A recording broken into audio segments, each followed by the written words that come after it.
Ajuda o Chris Angel para ver se no meio dessa confusão toda, pelo menos com mágica, o Arruda consegue explicar e a moçada o que está acontecendo. No entanto, há uma pergunta que não quer calar, que foi aquela que eu botei no meu texto.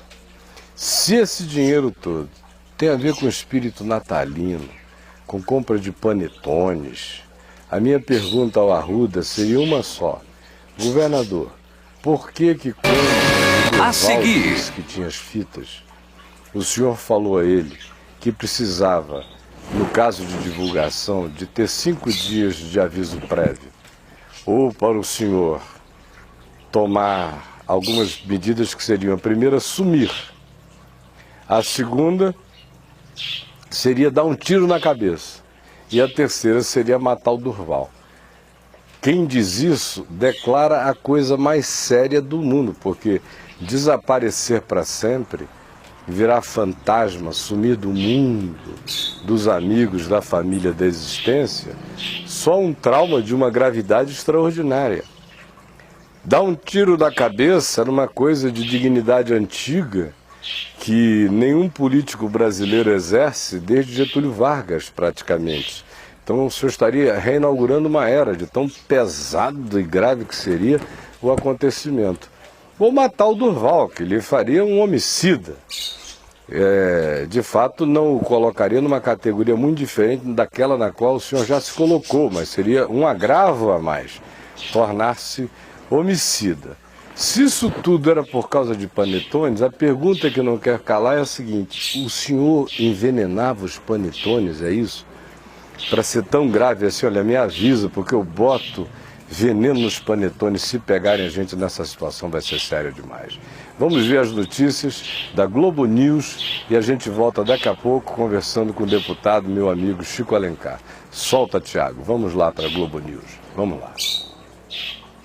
Diante da ameaça do governador do Distrito Federal de radicalizar-se e radicalizassem com ele, o Democratas resolveu esperar. O DEM vai decidir até o dia 10 de dezembro se expulsa José Roberto Arruda. Os outros partidos da base de apoio de Arruda já abandonaram o barco. Fernanda Galvão. Depois do PDT, PPS e PSB, hoje foi a vez do PV e do PSDB abandonarem o governo Arruda. Por unanimidade, o PSDB determinou que todos os tucanos deixem os cargos. O escândalo do mensalão do DEM de Brasília provocou protestos na capital. A entrada da Câmara Distrital foi lavada por manifestantes que também distribuíram panetones em frente à residência oficial do governador José Roberto Arruda. E os alemães... A situação política do governador do Distrito Federal, José Roberto Arruda, está por um fio. Mas ele ganhou um tempo para respirar. Mais precisamente, 8 dias, que foi o prazo dado pelo Democratas para que Arruda se defenda das acusações de desvio de dinheiro público e compra de apoio de parlamentares.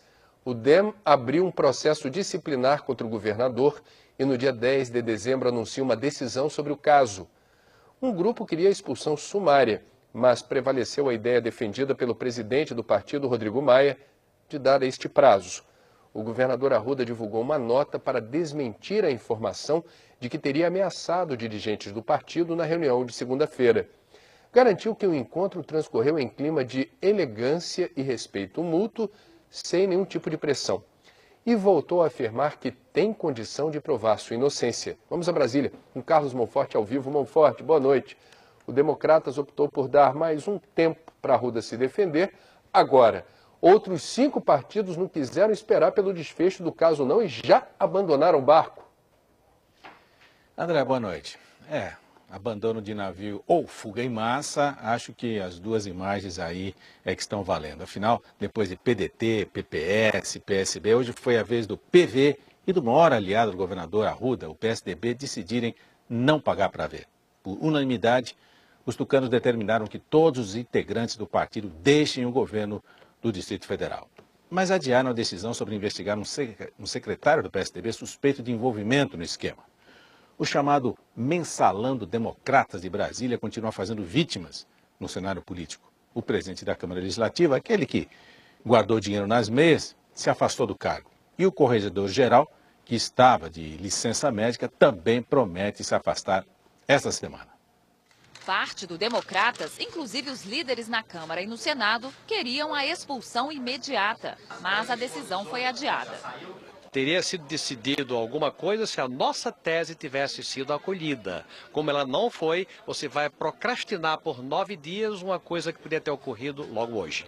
Venceu a posição do presidente do partido. O governador do Distrito Federal terá 8 dias para apresentar a defesa. Na quinta-feira da semana que vem, a executiva volta a se reunir para decidir sobre a expulsão. As imagens são chocantes e é importante que o partido assuma a sua responsabilidade, diferente de outros, e faça o julgamento no dia 10. O governador Arruda divulgou nota para negar que tenha ameaçado o partido caso fosse punido. Disse que, ao contrário de versões maldosas veiculadas em alguns veículos de comunicação, a reunião com integrantes do Democratas transcorreu em um clima de elegância e respeito mútuo, sem nenhum tipo de pressão. Na reunião do Democratas não foi discutida a situação do vice-governador, que também é do partido. Paulo Otávio divulgou nota para dizer que não autorizou em nenhum momento que qualquer secretário, assessor, funcionário público ou empresário falasse em seu nome, na qualidade de representante ou procurador, e jamais autorizou que ninguém recebesse, solicitasse ou exigisse dinheiro ou qualquer vantagem em seu benefício. Outro integrante do Democratas, o presidente da Câmara Legislativa, Leonardo Prudente, flagrado colocando dinheiro na meia, decidiu se afastar do cargo por 60 dias.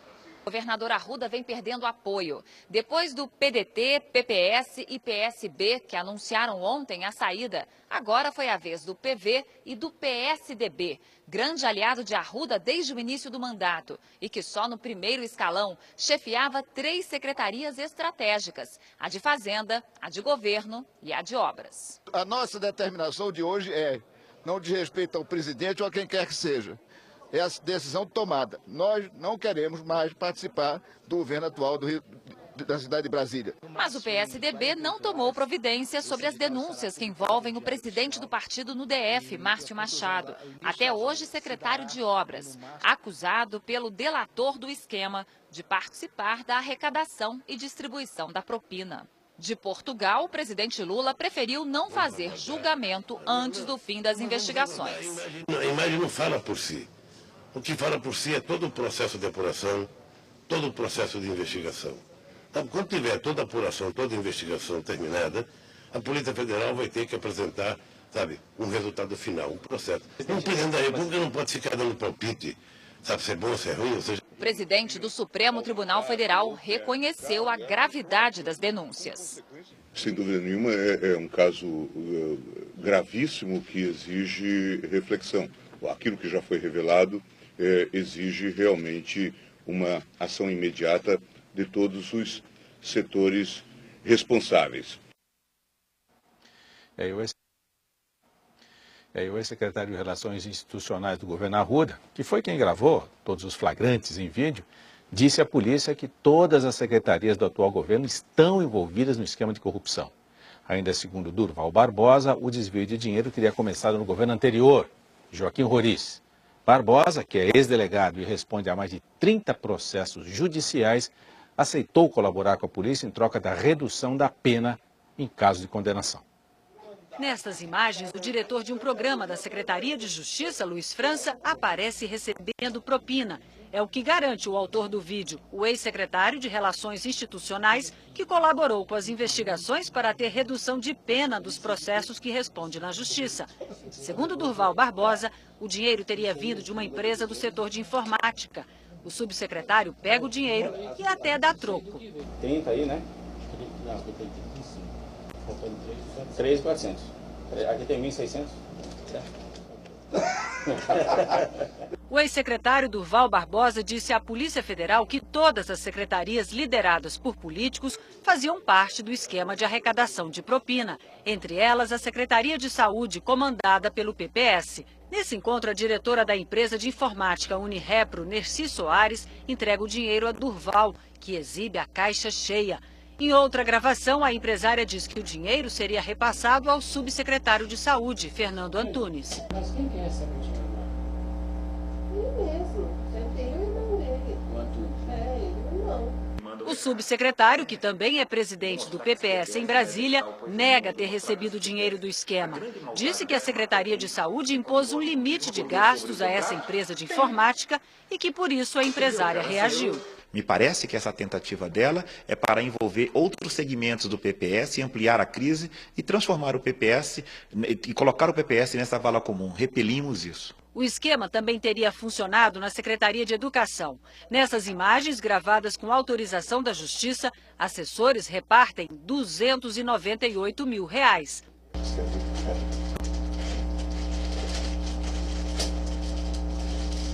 Nessa folha de papel que ficou na mesa depois do encontro e foi entregue à polícia, anotações feitas à mão por Durval revelariam que parte do dinheiro seria para a Arruda e para o vice Paulo Otávio, também do Democratas.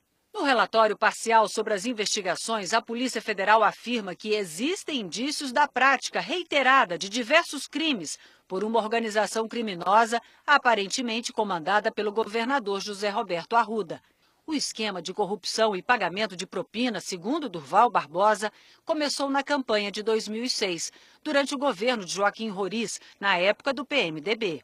Durval disse à polícia que o então candidato José Roberto Arruda procurava as empresas que prestavam serviços ao governo passado e pedia doações para a campanha. Em troca, oferecia contratos com o governo depois de eleito. O dinheiro foi usado também para comprar o apoio político de deputados distritais. Depois que Arruda assumiu o governo, o esquema de cobrança de propina ficou maior. Teria se espalhado por várias secretarias. A polícia investiga pelo menos 5 empresas que teriam dado dinheiro em troca de contratos com o governo. A propina era dividida entre o governador, o vice, secretários de governo, assessores e deputados distritais. O Conselho de Controle de Atividades Financeiras, COAF, entregou à Polícia Federal um relatório onde pelo menos 10 dos envolvidos fizeram algum tipo de movimentação financeira atípica de 2004 até agora. E o Conselho Nacional de Justiça vai pedir informações ao Tribunal de Justiça do Distrito Federal sobre 3 desembargadores citados no inquérito. E o secretário de Saúde, Augusto Carvalho, disse que o depoimento de Durval Barbosa é falso e teria sido uma represália às medidas moralizadoras tomadas pela Secretaria. O presidente nacional do PPS, Roberto Freire, disse que vai entrar na justiça contra a empresária Nercy Soares pelas acusações envolvendo integrantes do partido. O diretor Luiz França e a empresária Nercy Soares não comentaram as denúncias. 2 pedidos de impeachment do governador José Roberto Arruda e do vice Paulo Otávio foram protocolados na Câmara Distrital. A terça-feira foi também um dia de muitos protestos contra a corrupção em Brasília. Manifestantes distribuíram panetones, os mais novos símbolos dos escândalos políticos. O policiamento reforçado não conseguiu evitar os protestos em frente à residência oficial do governador Arruda. Vários manifestantes vestidos de preto, outros com meias recheadas de dinheiro e, claro, panetone à vontade. Quem passava pela pista também registrava indignação. Fora, queremos ficha limpa na política. E os protestos se espalharam pela cidade. No Congresso também houve distribuição de panetones, mas só até a segurança chegar. Estudantes lavaram a entrada da Câmara Legislativa, outro foco da corrupção. E o bom dia, seu prudente, como vai? Enquanto as investigações continuam, 2 advogados do Distrito Federal se anteciparam e protocolaram na Câmara Distrital pedidos de impeachment do governador e do vice. Infelizmente, o pedido de impeachment, pela legislação, não compete ao cidadão no caso de deputado. Mas eu espero que a Câmara tome a iniciativa de apurar e responsabilizar os deputados envolvidos. Bem, a gente conversa agora com os comentaristas Cristiano Lobo, aqui em Brasília, e Merval Pereira, lá no Rio de Janeiro. Bom, Cristiana, basicamente são 2 perguntas que tem agora. Se essa história vai demorar muito, quer dizer, se vai ser resolvida só no dia 10 mesmo, como quer o DEM, e se tem mais gente envolvida, que pode aparecer de uma hora para outra, a contaminação, o contágio desse negócio pode se alastrar aí pela cidade toda. Sabe Deus e Durval, quem mais meteu a mão nessa cumbuca, né? São tantos vídeos gravados anteriormente à autorização da polícia e depois os com autorização da polícia que a gente fica sempre esperando o que vem. Mas a situação é a seguinte, José Roberto Arruda tem prazo de 8 dias para se defender e mais 2 para o partido decidir o destino político dele. Quinta-feira que vem, então, provavelmente, ele será expulso do Democratas. A preço de hoje, a números de hoje, o Democratas iria votar pela expulsão dele. O José Roberto Arruda pediu esse prazo para o partido, que ele acha que nesse período ele se rearticula com a Assembleia Distrital aqui em Brasília, a Câmara Distrital aqui em Brasília, e consegue segurar a tramitação de projetos de impeachment, os que venham a ser apresentados e esses que já foram. Agora, Paulo Otávio e Prudente, Leonardo Prudente, também devem sofrer a mesma punição. Não foram analisados hoje porque não estavam no documento que o DEM analisou, porque eles acham que primeiro tem que atingir o maior e depois os menores. E hoje também o deputado Michel Temer me disse que instou o deputado Filipelli a saber o que vai fazer com os deputados do PMDB que receberam propina. Apareceu pelo menos a deputada Eurídice Brito, mais um, recebendo dinheiro desse esquema de mensalão aí no Distrito Federal. Ou seja, conclusão, pode ser que, por iniciativa dos partidos, independentemente dos processos na justiça ou da tramitação lenta, haja um limpa na política do Distrito Federal, porque sem legenda, esses parlamentares, o governador e o vice, não poderão disputar a eleição do ano que vem. Quer dizer, involuntariamente, mas por vontade dos partidos, esse limpa pode acontecer. Merval, por que motivo o Democratas adiou para o dia 10 uma decisão em relação a Arruda? Faltou elementos de convicção em relação à culpa do governador ou, apesar do desmentido de José Roberto Arruda, teria havido uma ameaça do tipo, se pegar no meu pé, eu pego no pé de alguém? Ficou parecendo que o Arruda tem alguma coisa na manga para impedir que o partido o expulse imediatamente, né? Agora, há também nesse cenário aí um raciocínio perverso, entendeu? Eu vi gente do DEM dizer o seguinte, o PT não expulsou ninguém, por que nós vamos expulsar? Não expulsou ninguém no mensalão em 2005, por que nós vamos expulsar? E ao contrário, eu vi petista dizendo, os ratos estão abandonando o navio, o PT pelo menos é solidário com seus deputados e tal. Isso é uma maluquice do nosso sistema político, entendeu? Corrupto é corrupto, tem que sair, tem que ser punido, tem que ir para a cadeia, tem que ser expulso do partido. E independe se é PT, DEM, PSDB, PPS. Esse raciocínio corporativo da política brasileira é que leva todos esses descaminhos aí políticos. É um absurdo o que está acontecendo. O Democrata, que já é um partido que não vem se perdendo a força política de eleição a eleição, com essa decisão, com essa indecisão sobre o Arruda, vai perdendo completamente a capacidade de representar alguma coisa nova na política brasileira. E o presidente Lula dizendo que tem que esperar o resultado, ele não está fazendo nada mais, nada menos do que proteger a sua posição com relação aos mensaleiros do PT. Essa solidariedade entre os mensaleiros do PT e do Democratas não é boa para a democracia, não. É ruim. Cristiano Lobo, boa noite. Esse ponto sobre a expulsão e que seria uma espécie de uma cassação antecipada, né? As pessoas, para serem candidatas na eleição do ano que vem, têm que estar inscritas em partido teriam que estar inscritos em partido desde foi novembro, né? Outubro agora. Outubro, portanto, se perderem a filiação, não podem mais ser candidatos nessa eleição. A minha pergunta é a expulsão, a decisão do partido de expulsar é uma decisão, digamos assim, formalmente simples? Quem que decide isso? É o diretório? Tem que convocar uma instância superior? Como é que o partido decide expulsar alguém e se isso é uma coisa simples? Olha, é relativamente simples, tem o direito de recorrer, mas de recorrer da decisão, porque o direito de defesa ele está tendo agora. Se fosse um rito sumário, ele seria desligado do partido, o partido pode desligar e ele teria direito a recorrer ao partido.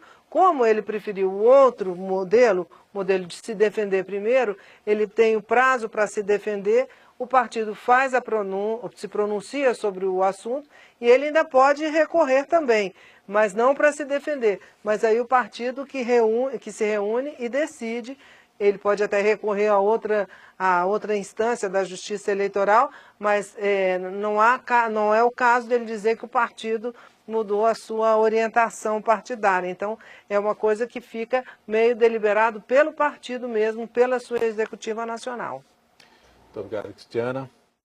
Bom, depois das notícias atualizadas de ontem à noite, que não são muito diferentes das que saíram hoje de manhã, eu tenho o prazer de dizer que meu querido amigo Chico Alencar chegou aqui, deputado federal, mas antes de tudo um amigo, um irmão na fé. Nós nos conhecemos no Rio de Janeiro, na década de 90, no início da década de 90, em razão dos movimentos civis no Rio de Janeiro, Casa da Paz, Fábrica de Esperança, Viva Rio e outras coisas. Mas logo, logo nós descobrimos, eu pelo menos no meu coração, que o que me ligava a ele era de uma outra dimensão, algo de uma outra ternura. Havia algo nos olhos dele que me lembrava uma irmandade silenciosa, não confessada. Até que um dia a gente conversando na Fábrica de Esperança, eu fui descobrindo que o coração dele estava cheio de evangelho e que o que o anima na militância política são as convicções de fé que ele traz, inclusive os livros que você me deu, escritos supostamente para crianças, mas tem mensagens adultíssimas ali. Eu levei àquela altura lá para casa vários deles e os meus meninos, que naquele tempo ainda eram bem menores, se refastelaram. De maneira, meu irmão, que você está na sua casa, não é a primeira vez que você está aqui em Brasília. Isso aqui eu chamo que é o espaço franciscano, porque a gente fica cercado da natureza, passarinho, aberto, eu fico encantado. Além da presença do Caio, essa recuperação, logo aqui em Brasília, isso aqui é um oásis, né? Essa Brasília, a Brasília do poder, não do povo simples, trabalhador. Né? Eu costumo dizer que depois que eu mudei aqui para Brasília, eu descobri que de fato tem duas Brasílias. Tem aquela que você vai de terça a sexta, no seu mandato, terno e gravata. Vestido a caráter. Ter caráter é dispensável. Se vestir a caráter, não precisa ter caráter nenhum. Tem aquela ali do eixo monumental, é o nome do negócio. É monumental não sei de quê, né? A minha esposa chama o complexo ali do Congresso de Kinder Ovo. Quando você abre aquilo ali, meu irmão. E os meus netos aprenderam. Quando a gente entra no eixo monumental, eles dizem, oba, chegamos no Kinder Ovo. Porque só sai surpresa ali de dentro. Agora, meu irmão, falando, antes da gente depois conversar um pouquinho sobre nós, vamos ganhar um tempo sobre o momento político de Brasília. Você está vindo agora da assinatura, da abertura de uma CPI. Que CPI é essa? Nós demos entrada, enquanto partido político, PSOL pequeno, né? Uma formação recente, muito independente, espero que fique sempre assim, de um pedido de impeachment do governador Arruda e do seu vice Paulo Otávio, governador e vice do Distrito Federal, e que para isso precisa tramitar, ter um processo na Câmara Distrital, que é o poder legislativo daqui. O pedido está baseado na lei orgânica do Distrito Federal, que diz que é responsabilidade absoluta, portanto não cumprimento é crime, do governador do Distrito Federal, do vice, das autoridades públicas, do GDF, agirem com lisura, transparência, respeito à lei e probidade. Tudo que as cenas que são elas de fato não falam por si mesmas, elas gritam, elas ecoam. Elas esbravejam. Exatamente. Né? Essas cenas da história de corrupção mais bem documentada Nunca na história desse país se documentou tanto, em tantos níveis. Com tantas pessoas. Tem empresário inclusive do setor de comunicação, dono de jornal, tem autoridade do executivo, do legislativo, há denúncias de autoridades do judiciário, e há gente que explora a generosa fé, o sentimento religioso do nosso povo, fazendo uma espécie oração, de né? Teologia da corrupção. Fala nisso, você escreveu unção algo. da propina. Unção da propina. É. Você escreveu uma oração aí hoje de manhã, lê pra gente. Olha, ontem eu estava numa reunião sobre a campanha Ficha Limpa, que 42 entidades promovem, teve aquela coleta de 1.300.000 assinaturas, para que a lei das inelegibilidades se amplie um pouquinho e quem está condenado por crime grave, de corrupção inclusive, não possa ser candidato. É só isso, não é nem mandar para a cadeia. Mas teve uma reunião para ver se o projeto anda lá na Câmara, porque ele está engavetado. E lá eu estava tão indignado com essas cenas, né? Ao contrário do presidente Lula, para mim as cenas gritam, como é que você disse, esbravejam. Da oração, talvez porque a gente tem o sentimento religioso, valoriza essa dimensão que é, a meu ver, fundamental na vida do ser humano, tem essa graça da fé, inclusive, ver aquela manipulação, aquele teatro podre, me chocou muito. Aí eu fiquei pensando, na verdade eles estavam fazendo um anti-Pai Nosso, uma anti-prece, porque são homens que têm preço. Aquilo ali eles estavam fazendo macumba, meu irmão. Pois é. Aquilo é macumba. Chega aos olhos de Deus pior do que qualquer despacho. O despacho do macumbeiro é coisinha ainda de sacristão da maldade. Aquilo ali é uma macumba aos céus. E eu até... Aí eu tenho até uma certa divergência. Se a gente pensar nos povos africanos, na sua história, aquele ritual mágico que a gente vê até hoje tem o seu valor, tem a sua busca. Macumba significa energia, é uma coisa que a gente até já conversou aqui. Mas eu digo, no imaginário, se o cara faz ali a macumba, ele faz lá por uma determinada razão, na maioria das vezes com algumas intenções ambíguas. Agora aquilo tudo vira escotismo e obra de sacristão. Você já comentou aqui o ato falho até dele. Já que Jesus nos purifica do bem. Do bem. Pois é, deixa só o lixo. E olha só, eu acabo falando isso nesse anti-Pai Nosso, que diz o seguinte: financiador nosso que estás na terra, santificado seja o seu negócio. Venha a nós o teu dinheiro. Seja feita a tua vontade, assim no público como no privado. A propina nossa de cada dia nos dai hoje. Perdoai os nossos desfalques, assim como nós perdoamos os que malversaram antes de nós. E não nos deixeis cair na tentação da honestidade, mas livrai-nos do flagrante e da verdade. Assim não seja. O final é meu. Assim não seja. É duro, né? Eu estou espalhando isso por aí. Não, aí deixa, porque o povo ali vai botar no YouTube daqui a pouquinho. Já vai estar cheio de gente colocando a tua oração no YouTube. Não é oração, é a anti-oração, a anti-prece dos homens que têm preço. Você até mencionou aí, faça-se a tua vontade assim no público como no privado, mas nesse caso, meu irmão, só dá para fazer na privada essa vontade, porque as excrescências são em quantidade inimaginável. Eu hoje li num jornal alguém dizendo: o que o governo do Distrito Federal está fazendo vai até mudar o nome desse pedaço do Brasil, vai se passar a chamar Detrito Federal. É duro, né? O governo. Não, o cinismo. Do Distrito Federal. Pois é, e o povo que vive aqui, tanta gente boa, né? Você sabe, cara.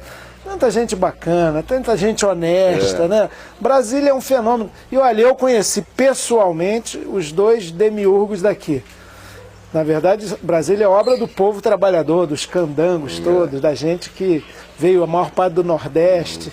Mas os dois que conceberam, Niemeyer e Lúcio Costa, são pessoas do bem.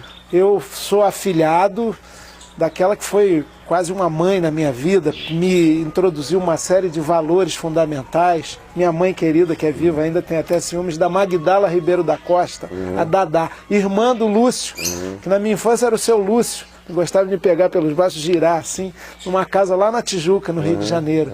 E o Lúcio era um socialista, ele concebia as superquadras, uma vida igualitária, só que o modelo não permite isso. E por que aquelas amplidões, olha a ingenuidade, da Praça dos Três Poderes, para que o povo lá corresse para pressionar os governantes? Por que a Câmara dos Deputados com aquela cuia voltada para cima e o Senado côncavo, né? Porque a Câmara dos Representantes do Povo tinha que acolher todas as demandas do povo na sua diversidade. O Senado era a casa dos conselheiros, dos anciãos, da sabedoria popular ali guardada. Era a oca da tribo, né? Imagina, o Arruda foi senador. Tem aí Renan, Sarney, essa turma toda. E você disse ainda há pouco, quando no intervalo aqui das notícias, que houve um tempo em que o Arruda se aproximou tão melosamente de você que ele quase te converteu o coração. Né? É verdade, nós fomos... É verdade, tem que fazer essa confissão, mais uma de uma certa verdade. Nós fazemos parte da mesma comissão especial na Câmara dos Deputados, na legislatura passada, 2002 a 2006, onde ele chegou com muito voto, uma campanha poderosa. O Isaac está aqui nos assistindo, tem um episódio da campanha do Arruda. Foi para deputado federal? Pois é. Ele brincando, estava num bar, o Arruda chegou, ele falou, aí, chegou o cara para pedir votos, o Isaac brincando, falou assim, paga a cerveja aí, político não é tudo assim. Aí ele deu uma voltinha, mas vou dali a pouco, chegou e... Ó, tá paga aí a cerveja. Quer dizer, esses pequenos delitos das campanhas, né, que são compra de votos, encobriam algo muito mais grave. E o Arruda era meu colega na comissão especial da mudança constitucional, para acabar com o voto secreto no parlamento. Por quê? Ele falou, eu quero me redimir. Ele é muito bem articulado. Eu conheço ele. Pois é, ele fala muito bem, né? Eu quero me redimir. Realmente o que aconteceu no Senado, quando eu fui bisbilhotar o painel da votação secreta, aquilo me marcou profundamente. Eu tenho uma honra a ser lavada aqui nesse mandato federal, que o povo de Brasília generosamente me perdoou, me concedeu.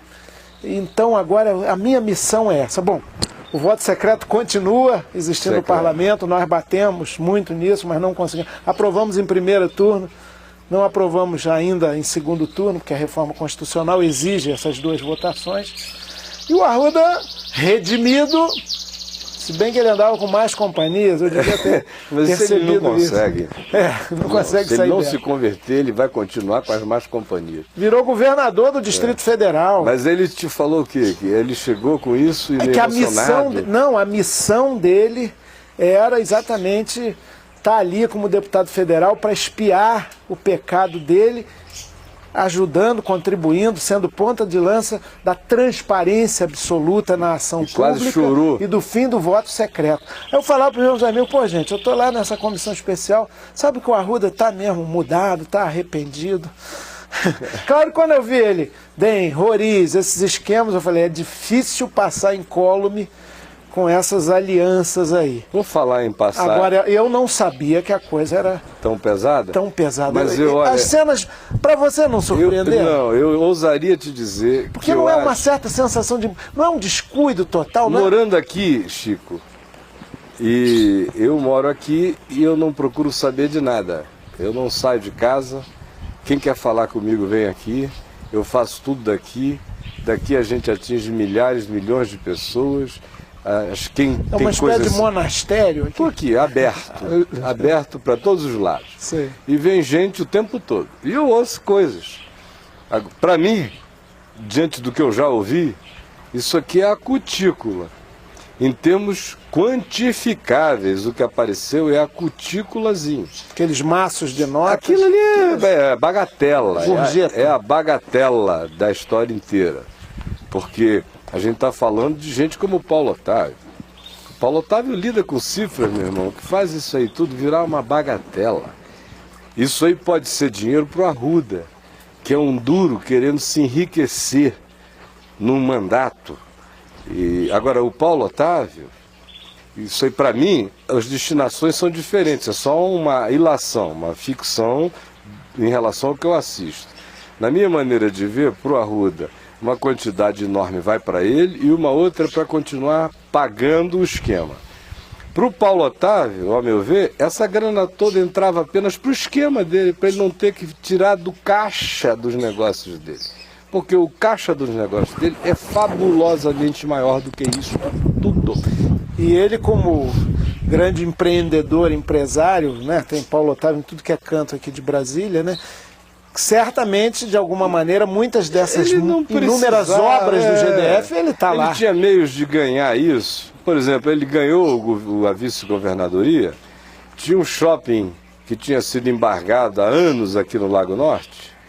Foi assim, eles ganharem e 3 meses depois o Anhembi ter desembargado o shopping e eles terem ganho dinheiro em todas as pontas. Ganharam dinheiro vendendo para o Anhembi, majoradamente, ganharam dinheiro nas negociações para o Anhembi poder se estabelecer, ganharam dinheiro na construção do negócio que é Paulo Otávio. Então ele não precisa dessa merreca. O Arruda e os outros precisam, que é uma merreca em relação ao que o Paulo Otávio tem. É uma fábula contabilizada quinzenalmente, aqui não devia ser nem chamado de mensalão, mas de quinzenalão, porque era de 15 em 15 dias que se fazia. Isso aí é para o distrital, é para ir comprando esses carinhas que se vendem com 50 mil, 100 mil, 200 mil, essas coisas. O Paulo Otávio está no outro nível. E o Arruda precisa dessa grana porque ele não nasceu rico, não é casado com a filha do Kubitschek, eu não sei nem Mas já deve estar, né? Se o casamento do Paulo Otávio vai resistir a essa história, porque, de fato, separados, eles já estão há muito tempo. O que interessava a ele era continuar a fantasmagoria do JK na cidade. Eu não sei nem se depois disso, desfeito o fantasma, expulsa a assombração, se haverá continuidade até desse presépio JK que o Paulo Otávio encarna na cidade e tenta fazer isso com toda habilidade. Mas você falou a palavra incólume ainda agora, né? Eu pensei que ia passar incólume e me levou para o Collor. Porque o Collor, diante de tudo que aconteceu do Collor para cá, ele está virando escoteirinho. Que coisa, né? O PC é um quitandeiro mal informado fazendo negócio depois do esquema do PT, meu amigo. Porque a gente teve 8 anos de finesse do PMDB, onde tudo isso rolava, do PSDB, onde tudo isso rolava, mas com... É muito banqueiro, muito empresário que sabe fazer, sabe lidar com paraísos fiscais, discretos, fidalgos, é outro nível o PSDB. Aí veio essa moçada e virou uma quitandice, né? Quando o PT assumiu aquele negócio ali, e naquele tempo você ainda estava no PT, lutando lá, há muitos anos que eu te via tentando fazer uma luta de chamar as coisas para a consciência ética mais original da proposta. Quando aquilo tudo se deflagrou, o que ficou para trás virou brincadeira. O Collor foi quase inocentado por pouca malícia na execução da perversão diante do que houve no governo, nesse mensalão do Lula. E quando eu vejo hoje o Zé Dirceu como um dos maiores lobistas do país, consultor internacional, que tem entrado de grana de fora no Brasil pelas mãos do Dirceu, e o poder que ele adquiriu paralelo continua em eminência parda poderosa. Não, agora não vai ser mais parda nem isso, porque houve as eleições... Ele vai entrar no cardinalato. Dos filiados do PT, eleições internas. A chapa dele ganhou o presidente José Eduardo Dutra, que vem da Petrobras, foi eleito presidente nacional do PT, é da chapa da qual o Zé Dirceu faz parte. Ele vai ser membro do Diretório Nacional.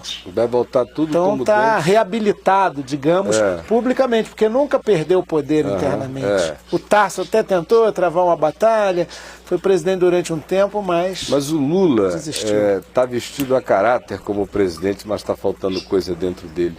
Profundamente. E o que me impressiona, Caio, é que pela popularidade que ele tem, isso significa força política, ele podia fazer diferente. Total. Tinha obrigação, mas além do mais podia, não tem que dizer que não dá, senão não governa, não é verdade. Ele adquiriu um grau de reconhecimento do povão, da gente simples, né, que se identifica, ele é um ex-pobre, é um Silva, tem uma trajetória, né, de vida que está sendo usada agora com esse filme aí, vai ser usado muito eleitoralmente, mas é uma trajetória de vida que dá um filme, parece cinema, uma coisa bonita, espetacular até. Então ele tinha condições, e as origens e a história de um período do PT também dava um respaldo mais coletivo e político a isso, de fazer diferente, um governo de mudanças. Surto, Chico.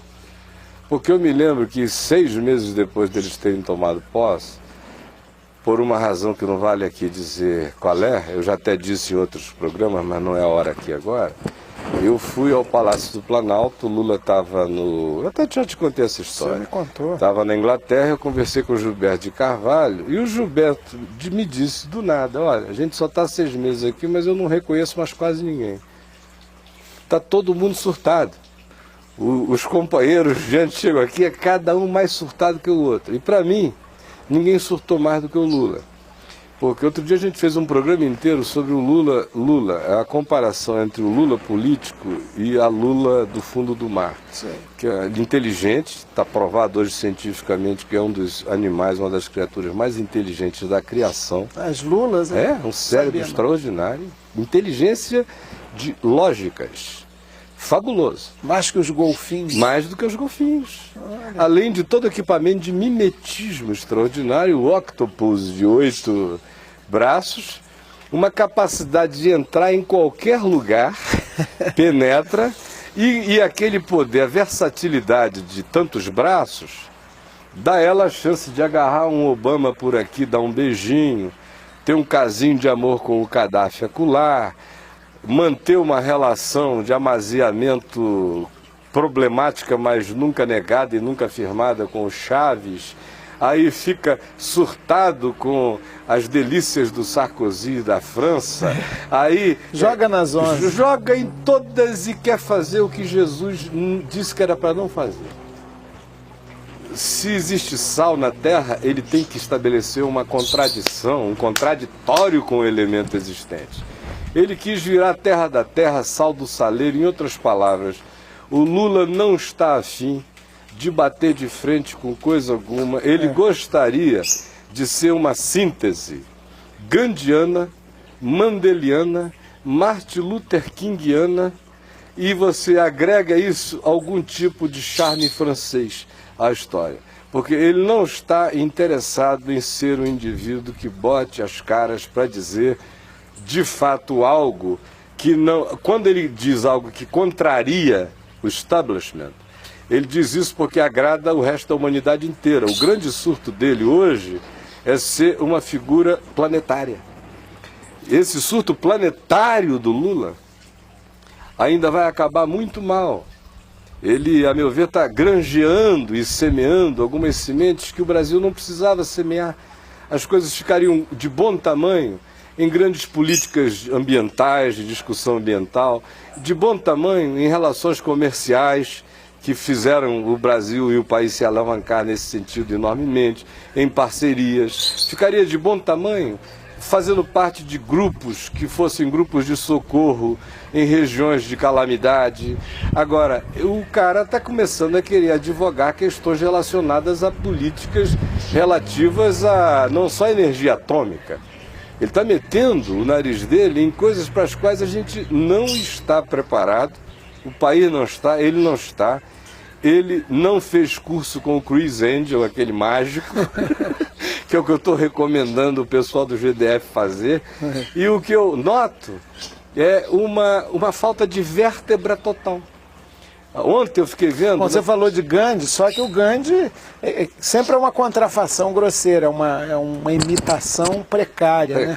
O Gandhi tem uma história de vida, um testemunho, uma autenticidade, nunca deixou a sua pobreza e morreu assassinado. Pois é, não dá o Luther King e outros que você citou, mesma coisa, eram posicionados. Eles querem as glórias sem as balas, meu irmão. É só isso.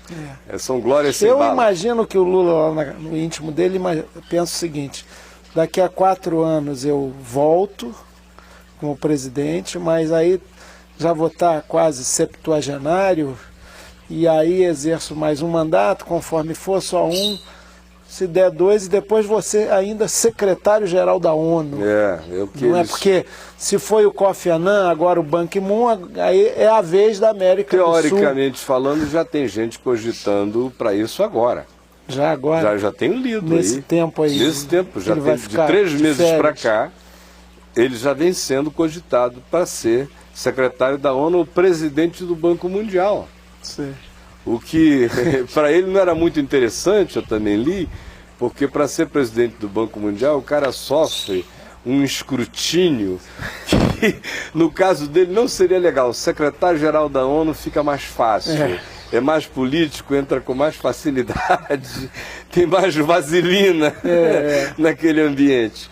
Mas Chico, me diz uma coisa, no que você acha que isso vai dar? Vai acabar em panetone? Olha, sempre depende o processo histórico do grau de consciência e mobilização da população. Se a indignação da sociedade, que é muito grande, é perceptível, ela conseguir ter dutos políticos de pressão, de avanço e chegar ao próprio Congresso Nacional, as instâncias da institucionalidade política, tem que ser de fora para dentro, porque lá internamente nada muda. Fala-se de reforma política e tal há muito tempo, mudar o sistema, que ele induz a corrupção e a esses esquemas todos. Ele, no mínimo, não inibe, pelo contrário, estimula. Mas para isso tem que ter uma pressão popular, uma vontade organizada e construída. Eu aposto nisso. Aqui em Brasília. Pois Sabe por quê? Porque Brasília tem uma população cínica em relação ao poder. Quase todo mundo trabalha para um ministro, ou leva cafezinho na sala do ministro, é o serviço público está aqui. Eles lidam com isso todos os dias. Mas talvez não tenham não são participantes. O servidor público não é participa do esquema. Mas eu digo o seguinte, ele fica anestesiado, cansado. Então, se houver uma mobilização em Brasília, sabe de onde eu creio que ela virá? Ou de entidades organizadas, ou da periferia. Porque esse pessoal aqui do plano piloto, que está pertinho... Os burocratas. Não, a moçada que teria inclusive poder de se vestir a caráter para fazer uma presença ali na Câmara Distrital e dar uma grita, a população do plano piloto dificilmente sairá de casa. Não sei, tem uma agenda aí de mobilizações. Mas acho que ela vai pegar a Cruzeiro, Gama, não sei o que, essa moçada vem. Sim. Esse nosso pessoalzinho aqui, duvido que saia do Lago Norte, do Lago Sul, esse pessoal está anestesiado. Eles vão para o pontão bater papo sobre essa safadeza, mas não se mobilizam. Você entendeu?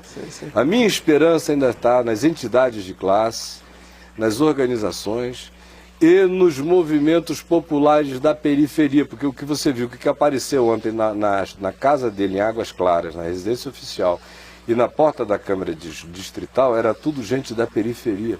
Porque a moçada do plano piloto, sai um, entra outro, a gente está acostumado com esse negócio. Mesmo. E no tempo do Collor, a mobilização foi forte, entre outras coisas, porque não só a mídia convergiu poderosamente para aquilo, tinha ainda o emblema da casa da Dinda, que virou assim o logotipo do negócio, mas tinha também uma Uni que estava refortalecida naquele tempo, era o tempo do Lindenberg. Ela tinha dado uma fortalecida. Hoje a Uni está sendo acusada de estar com malversação de fundos. Eu nunca pensei que eu ia viver para ver a Uni nessa situação. E além do mais, está totalmente domesticada, né? Mas você disse que tem uns universitários fazendo uma corrida paralela. Claro que tem. Tem alguns DCEs, tem alguns diretórios acadêmicos que estão mais mobilizados. A esperança é que a UNB, a Uniceub, essa moçada se mobilize. Eu tenho a expectativa de que a turma se mexa. E semana que vem, dia 9, é uma data internacional. Dia Internacional contra a Corrupção. Várias entidades vão trazer gente para cá. Mas não é o dia que acaba o prazo do DEM para o Arruda? O prazo do DEM é dia 10. Dia 10, né? É. Então é a véspera, já está uma boa festa para o dia seguinte, né? É. Então, eu acredito nisso mesmo, essa mobilização. É um processo difícil, há uma certa anestesia geral, o povo anda meio cansado. Agora, a pior coisa é isso, achar que vai ser assim mesmo. Essa operação da Polícia Federal, que desvendou todos esses esquemas terríveis, ainda parece que são 300 horas de gravação que o tal do Durval tem. Então pode aparecer muita coisa. Aí deve ter gente apavorada, né? O que tem? Não é? Meu amigo, olha, tá todo mundo numa linguagem inglesa com straight ass. Exatamente. Todo mundo sentado apertadinho, que ninguém quer ouvir. Mas olha, ô Caio, essa operação chama Caixa de Pandora. Devia ser caixa de panetone.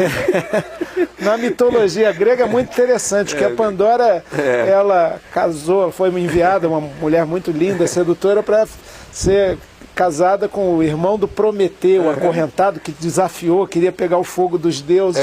Aí quiseram segurar o Prometeu, inclusive através do ambiente familiar, o irmão dele. E ela, muito linda, né, Pandora. Quando o irmão do Prometeu, que chama Epitometeu, estava dormindo, ela, depois dele fazerem amor, estava relaxada, ela foi lá e abriu um estojo, uma caixinha, onde ele guardava todas as maldades que acometem a humanidade. E ela, curiosa, bisbilhoteira, foi lá e abriu e começou a sair guerra, egoísmo, doença, morte, cobiça, mentira, um turbilhão de maldades. Ela ficou apavorada e ainda conseguiu fechar a caixa de Pandora famosa. Por quê? Com isso ela evitou que saíssem as duas coisas que os gregos antigos consideravam as mais destruidoras da humanidade: a desesperança, o desencanto. Olha que bacana, né? E eu temo que a nossa caixa de Pandora esteja aberta já totalmente, escancarada, se a nossa gente, cada um de nós, eu então, numa função política e na institucionalidade, perder a esperança, ficar desencantado, aí não dá. Você, que sofreu muito nos processos das instituições eclesiásticas, né, das hierarquias, né, foi massacrado praticamente, fez uma opção radical de vida, diferente, mudada, mas continua. Não, mais subversivo do que nunca o que eu estou fazendo. Na sua fé, no seu trabalho, que a rigor é o mesmo. Betânia, o Caio para mim é o mesmo da pregação que eu fui uma vez lá com a Kátia Medeiros em Betânia, que chama, Niterói. Essa sua mística se mantém. E você, não faltaram maldades. A caixa veio como um turbilhão em cima de você, não veio? Mas a esperança, meu amigo, toda dor, plantada na ressurreição no meu coração. Pois é. Eu sou filho da ressurreição, esses caras não têm nenhum poder sobre mim. Pois é. Nem o mundo inteiro. Essa é a vitória que vence o mundo, a nossa fé em Jesus Cristo. Esse é que é o poder. Pois é. Eu te dizia antes que, vendo os jornais de ontem, quando apareceu o Lula nos telejornais e que disse que as imagens não falam por si mesmo, e disse não pode, e ficou com todas as prudências do Leonardo Prudente. Ele virou um Leonardo Prudente, né, no nome. E não pode, tem que esperar, a federal é que tem que fazer isso. Concluir. Na mesma hora fizeram uma outra pergunta a ele sobre Honduras. E ele foi peremptório, não. Aí fizeram uma outra pergunta sobre a Conchinchina, ele não. Aí fizeram uma outra sobre não sei o que, ele sim. Eu falei, mas esse cara é doido. Eu, se tivesse dado uma primeira resposta de uma coisa que acontece na minha cueca, meu irmão, não é nem no meu sapato, é na minha cueca. Dizer não sei, tenho que avaliar, não olhei ainda para o saco escrotal direito, não fui ao urologista, preciso de um laudo, qualquer coisa assim. Se me perguntassem sobre o estado do meu fígado, que não está nem para o lado de fora, aí é que eu ia dizer, esse eu não sei mesmo, mas não, ele tem todas essas incertezas de conveniência para dentro, que é uma troca de mensalões, é o mensalão do PT sendo trocado pelo mensalão do DF para ver se ele consegue salvar alguma coisa, porque ele está de olho em alianças futuras, em um monte de outras coisas, sem falar que no fim de tudo os vasos se comunicam todos, né? O processo de vasos comunicantes é uma coisa extraordinária. Você vê aqui um cara num partido, outro no outro, outro bem distante, mas o subterrâneo vai jogando as mesmas águas. Tem um padrão de gestão e de campanha eleitoral que é unificado. E aí o PT já entrou nessa, DEM, PSDB, só se ganha eleição com muitos milhões, é o que se diz. Já houve uma estimativa dos tesoureiros aí, na era supostamente pós-delubiana, que não existe isso, Deluba é outro reabilitado. Está voltando, né? Mas já houve uma estimativa por baixo que a campanha presidencial do ano que vem vai custar 500 milhões de reais. Mais do que a americana. Isso é um escândalo, Olha, porque de onde vem esse dinheiro? Que tipo de compromisso se estabelece? No Brasil, você viu a lista outro dia que soltaram dos 10 governos mais caros do planeta? Não, não vi. O governo brasileiro está pau a pau com o mais caro que é o dos Estados Unidos. O Planalto gasta praticamente a mesma coisa da Casa Branca. Caramba. Você tem uma ideia. Só tem uma diferença. A campanha eleitoral nos Estados Unidos é quase 1/3 da campanha eleitoral no Brasil. Num país que tem um produto interno bruto muitas vezes maior do que o nosso, uma população que é 3 vezes maior do que a nossa e tem investimentos de campanha eleitoral quase que metade do que se gasta no Brasil. E lá tem o financiamento público, optativo, tem o financiamento privado, mas eu acho que não há caixa 2 e tramóias. E mesmo as empresas na relação com o Estado lá, o grau de falsificação de licitações, de fraudes, deve ser muito menor. E a né? seriedade da Receita Federal Americana é pesada, é mais sério do que o governo. E os caras vão para a cadeia mesmo. E gente que acha, não, eu entro com um dinheirinho no bolso. E aqui. por pouca coisa. Você vê, cai primeiro-ministro em Israel por quê? O Ariel Sharon. Porque o filho dele facilitou um condomínio que foi construído na ilha de Chipre, não era nem na terra de Israel. E recebeu, por causa disso, num paraíso fiscal, acho que $1 milhão e poucos mil dólares. Em relação ao Brasil, é o troco dos caras, né? Caiu o gabinete, meu irmão. No Japão tem gente que dá um tiro na cabeça, pô. Claro. Agora, o Arruda... Houve um senador americano também que se suicidou. Deu na frente de todo mundo aquele tiro na boca. Agora, o Arruda anunciou para o Durval. E a pergunta que não quer calar, Chico. Me avisa com 5 dias de antecedência que é para ou eu sumir, ou eu me matar, ou eu te matar, Durval. Agora, ele anunciou a gravidade da história. Depois total, absoluta. Absoluta. Depois diz que são os panetones, eu só posso pensar que ele estava associado ao Mengele, que envenenaram os panetones. Ia ser uma mortandade no Natal de Brasília total. Para os pobres, né? Para ele poder querer diminuir a pressão isso desse modo. Olha, é verdade. Isso aí, mas também eu fico imaginando, se a pessoa tem um resquício de humanidade, e ele chorou no caso anterior do painel. Mas o Hitler também chorou. Chorou publicamente o Hitler? Publicamente não, porque o Hitler era o Hitler, né? Mas o Arruda foi para uma tribuna. Eu fico vendo o velho Ulisses Guimarães dizer que no parlamento até briga é combinada. Então, às vezes eu fico vendo os deputados falando, e eu sou um crente visceral no ser humano, né? Quando ele fez aquele depoimento, se bem que ele chorou quando ele negou, né? Pela honra dos meus filhos naturais e não naturais. E adotados. Não, ele falou isso, naturais e adotados. E aí ficou emocionado, a voz embargou. Depois ele reconheceu, vi o painel, peguei a lista, abri o envelope, li a lista, não tirei cópia. Falho, quer dizer, eu não sei quantas vezes mais ele usou o papel pardo. Foi. Mas naquele dia lá, do painel, da segunda vez, quando ele contou a história, se de fato recebi pelo senhor fulano o envelope, por sinal, pardo. Falou isso, né? E agora, na primeira gravação que aparece dele, senão não fica bem eu levar isso assim na mão, bota num papel aí, puseram num sacote pardo. É porque turva a visão das coisas. Agora, eu acredito que essas pessoas, exatamente porque ele na conversa fechada com o Durval, que já estava, ó, eu tenho isso aqui tudo, se você não quiser dar tanto, foi briga de sócios, né? É. Então eu vou detonar, hein? Chantagem, né? Que há entre quem se envolve. Só é chantageado nesse plano quem tem algum rabo preso. Claro. Porque mesmo se fosse um escorregão aqui e ali, mas a contundência, a continuidade é irrefutável. É verdade. Então para ele falar, ó, se você revelar isso, eu me mato, te mato, é porque ele sabia. Ele sabe que é vergonhoso. O Roriz também, quando nessa época ele ficou, fiquei uma semana tendo vergonha de sair da minha casa, mas Nossa Senhora me ajudou, e agora estou aqui. Aí renunciou ao mandato, esperteza, né? Tá aí.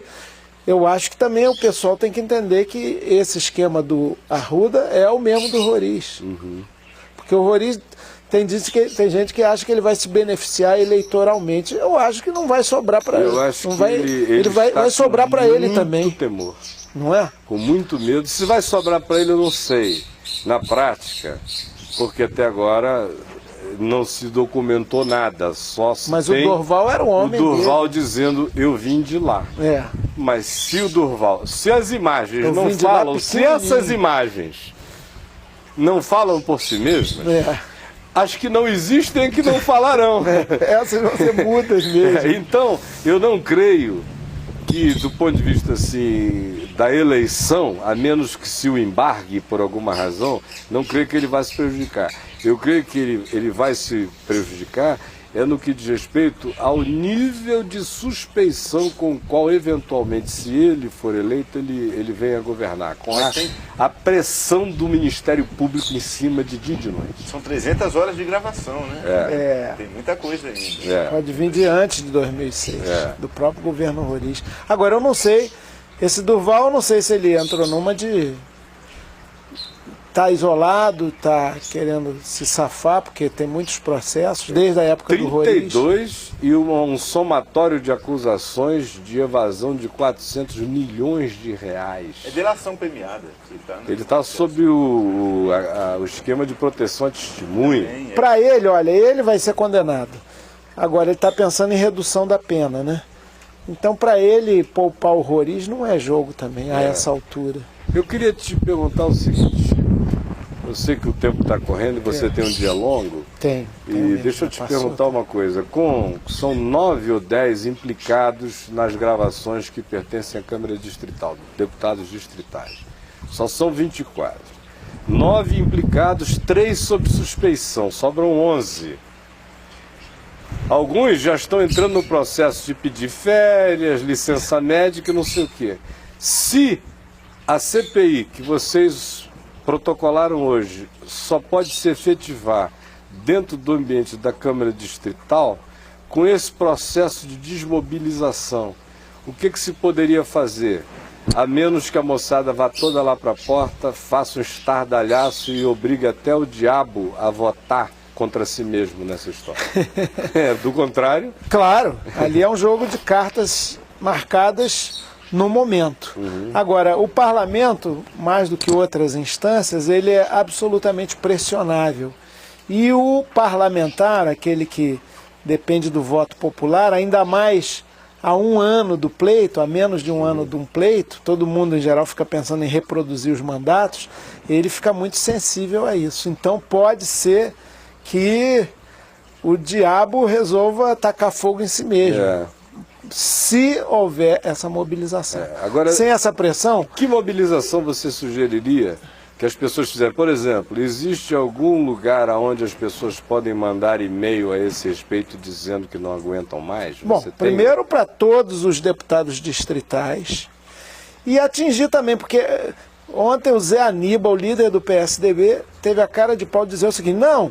Esse fato, nós de fato estávamos muito unidos, coligados com o governo do Distrito Federal, temos uma aliança nacional com o DEM, como todos conhecem, mas Esse é um fato estritamente local, não tem nenhuma relação com a questão nacional, com a aliança entre os partidos, isso é uma coisa pontual e isolada. Ora, isso é um embuste. Em todos os níveis. Os mecanismos, os procedimentos são generalizados. É um emblema do que acontece no Brasil. E olha, o Distrito Federal não é pouca coisa. Federal. É onde tem mais vínculo, inclusive com o governo federal. É um emblema. E é um lugar onde o governador é o prefeito. Exatamente. E muito poder. Aliás, o Zé Roberto Arruda é a figura mais importante do DEM, cogitado até para ser vice do Serra. Isso começou 3 meses depois dele estar eleito, o papo já rolava de que já havia especulação dele se tornar. Você imagina como o país ia ficar. Agora, de toda forma, eu acho que deve-se pressionar os distritais, e-mails e tal, além da mobilização. Tem já um movimento organizado que articula várias entidades chamado Fora Arruda. Que está programando uma série de atividades. Hoje mesmo, à tarde, vão lá para frente da Câmara Distrital. No fim de semana, tem coisas por aqui em Brasília. Vai ter, eu estou sentindo um pouco a possibilidade disso ganhar uma dimensão parecida com o Fora Collor. E agora, a gente tem que ter consequência no movimento. Tem que isso significar luta pela ampliação das leis das inelegibilidades, isto é, campanha ficha suja. Tem que juntar também com a campanha por uma reforma política, que esse Congresso tem poucas condições de fazer, mas tem que estar no centro das plataformas de quem se candidatar ano que vem. Tem a gente fazer do limão a limonada. Eu acredito nessa força de mobilização. Agora, claro que as forças da acomodação, da despolitização, da anestesia do consumo, de você ficar indignado só de noite no shopping, são muito grandes. Fazer da happy hour a indignação. Vão lá, chutam os cachorros, agridem todo mundo, voltam para casa e continua tudo. Nós vamos fazer a nossa parte. Acho que as pessoas de bem dos partidos aí têm que travar guerra interna nos seus partidos. Infelizmente até o PPS está acusado. Você me deu uma boa notícia, porque no passado era normal. No tempo em que eu ainda era evangélico e militava... Evangélico orgânico. Hoje eu sou evangélico do evangelho. Sim. Porque evangélico é aquilo que carrega a qualidade do evangelho. Isso aí eu quero ser para sempre, eu sou, não há meios de ninguém tirar isso de mim. Está em mim mais do que eu estou em mim mesmo. Agora, quando eu deixei de ser evangélico orgânico, presidente da Associação Evangélica Brasileira, até aquele período havia muita ação, tipo, no impeachment do Collor. Quem entrou primeiro foi a OAB, em segundo lugar a EVB e uma semana depois a CNBB, porque a nossa ação naquele tempo era intensa em relação a isso. Depois houve uma desmobilização total e todo mundo foi para o saco dos arrudas em tudo que é lugar. Essa pastorada evangélica está toda podre, corrompida. Esse ano de campanha política é ano que eles vão ganhar grana até não poder mais. Eles sabem que eu sei e sabem que eu sei dos furos na cueca e aonde estão e como são. Agora, no meio de toda essa desesperança, você chegou aqui me trazendo uma boa notícia, de quando você ia saindo de lá, estava chegando um grupo de pastores para fazer o quê? Também entrar com uma representação na Câmara Distrital pedindo o impeachment do governador Arruda e do vice Paulo Otávio. Eu quero até identificar esses caras e convidá-los para virem aqui para a gente bater um papo. Certamente vai estar nos jornais amanhã, nos online já de hoje. Certo. E é bom, olha, já 2 advogados de moto próprio tinham protocolado um pedido de impeachment. Hoje foi o PSOL, o primeiro dos partidos políticos. Eu espero que outros tenham a mesma iniciativa. A gente não quer ser o campeão da moralidade pública. Eu ouvi dizer que a Marina Silva estava reunida com um grupo de pessoas pretendendo a mesma coisa. Você tem alguma notícia? Não, não tenho ainda. Vou saber daqui a pouco chegando lá no Congresso. Mas seria muito bom. Se tiver... Já é um expressivo. Em vez de 3, se tiver 300 pedidos de impeachment, 3.000, é muito bom, porque qualquer do povo, claro que você tem que fundamentar, documentar, citar a lei, a Constituição, a lei orgânica do Distrito Federal, mostrar as razões do pedido. E Isso exige uma certa habilidade literária, Mas digamos. também pode Todo mundo- só você me mandar aqui um texto padrão, Tá. eu coloco no meu site, Pronto. milhares e milhares vão lá e ficam sabendo como fazer o seu próprio pedido e para onde mandar. Isso é muito bom, sabe? É. Porque entupir lá a Câmara Distrital... Me faz isso hoje. Vou fazer. Vou Ted mandar a nossa... Isaac, mano, anota aí, cheguem lá e mandem um pedido e como é que se formaliza, qual é o texto de um pedido de impeachment, como se formaliza, para onde se envia. Isso. E a outra coisa que eu queria pedir é para você, Chico, que está me vendo aí na casa do Edivaldo, não é você, é o nosso Chico aqui do...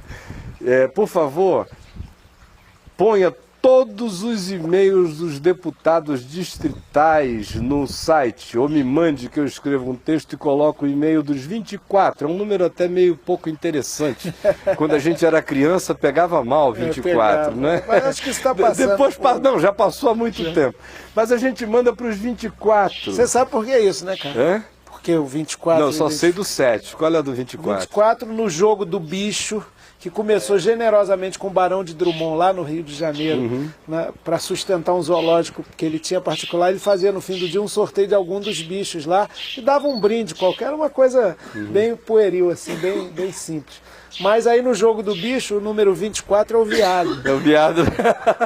Eu só sabia do 7. Você sabe a do 7? 7 eu não Por que sei. que ele é cortado?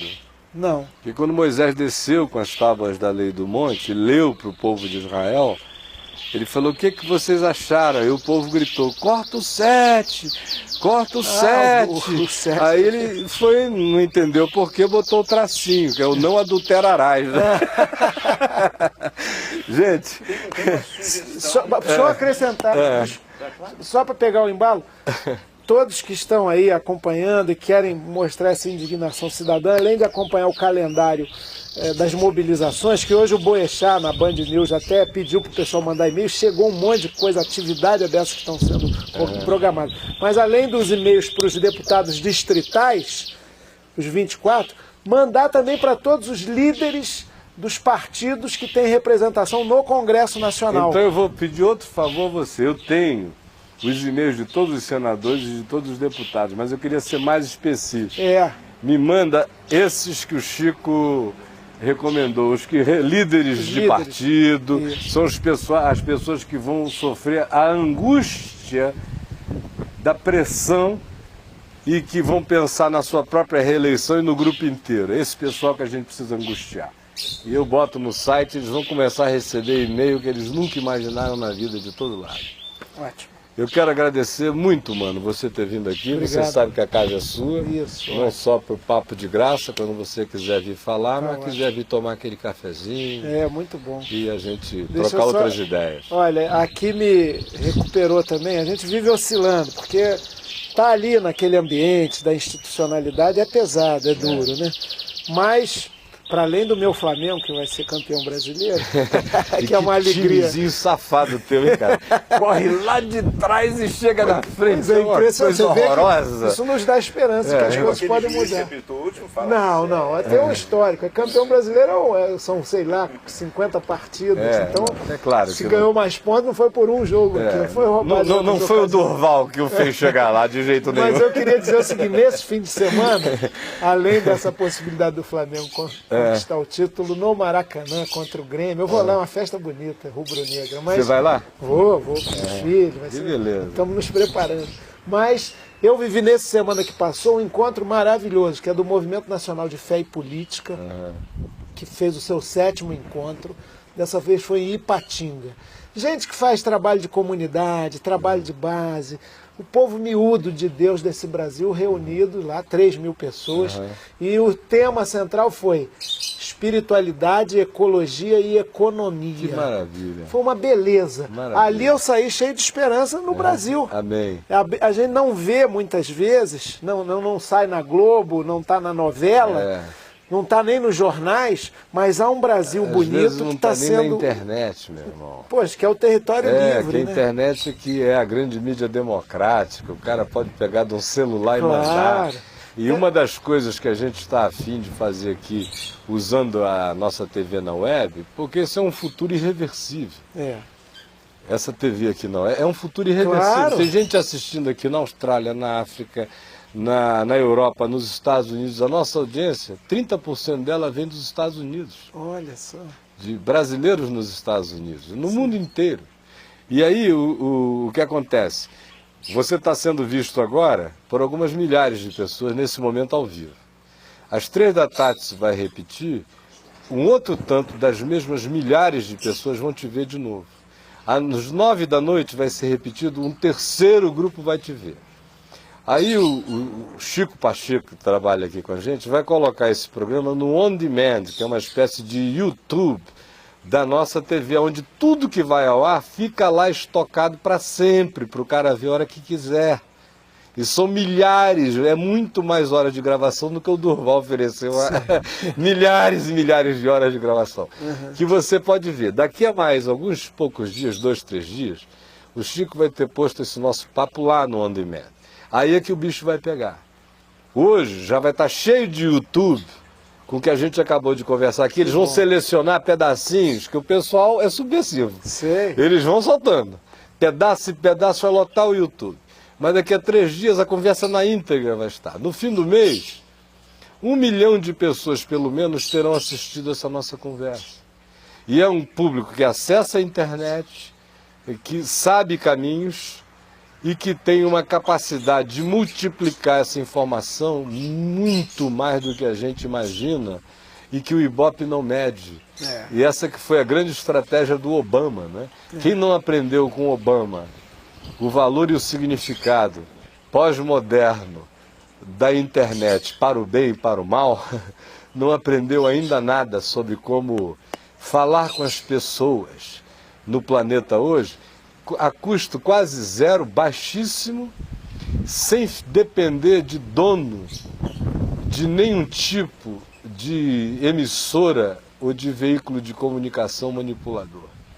Então surgiu a chance de cada um poder fazer a sua própria história, contar a sua própria consciência, abrir seu próprio coração com as liberdades que queira, sem ninguém dizendo que pode, que precisa parar. Se você tivesse sem tempo, editoria. Se a gente quisesse conversar aqui o dia inteiro, o dia inteiro, meu irmão. E o povo vai estar lá. Entra gente, sai gente, mas estão lá e a repercussão não para. Isso é muito de bom. modo que eu quero dizer que está aqui à vontade, eu confio no teu coração como irmão a vida inteira, desde que a gente se encontrou há quase 20 anos atrás. Que bom. Obrigadão, meu mano. Que Deus te abençoe. E ó, diz para Luiz Helena que a gente quer bater um papo com ela aqui. Vou estar com ela nesse fim de semana em São Paulo, tem uma reunião do Diretório Nacional e vou garantir ela. Diga aí, se você puder, venha com ela, pra gente bater um papo sobre o ano que vem. Tá bom? Obrigadão. Manter acesa a chama. Não deixar a esperança morrer. Claro. Fechar a caixa de Pandora antes que a esperança pule fora. Mas a gente vai terminar com mais uma coisa, Thiago. Só tem Desculpa eu te interromper aqui. Mas tem uma sugestão que ao invés de Distrito Federal, que seja Distrito Fedorento. Não, aí o pessoal está sendo generoso, porque todo detrito é fedorento. Então... Mas sempre ressaltando, nós estamos nos referindo não a quem vive no Distrito Federal. E o brasiliense sabe disso. Pois é. O brasiliense sabe tanto disso que o lugar onde menos se conversa sobre política no Brasil é em Brasília. Que coisa, hein? De tão cansados, enfastiados, e nauseados, chateados que a população anda. Eu quando vou ao Rio, eu me atualizo muito mais sobre política de Brasília. Aqui eu ouço as fofocas. Sim. Porque o povo vem e me conta, todo mundo é secretário de um ministro, entrega café e ouve o cara dizendo não sei o quê, é assessor que recebeu um pedido impossível, vem aqui dizendo eu vou sair, porque então, do contrário eu não fico lá. Isso. Então eu vou ouvindo misérias. Mas do ponto de vista de política global, quando eu vou ao Rio de Janeiro, eu me atualizo muito mais sobre várias coisas do que aqui, porque o povo aqui não está muito afim de conversar sobre isso, tamanho é o cansaço. Pandora vazou um pouco para Brasília, está perto demais, e há de se ter que recuperar esse espírito.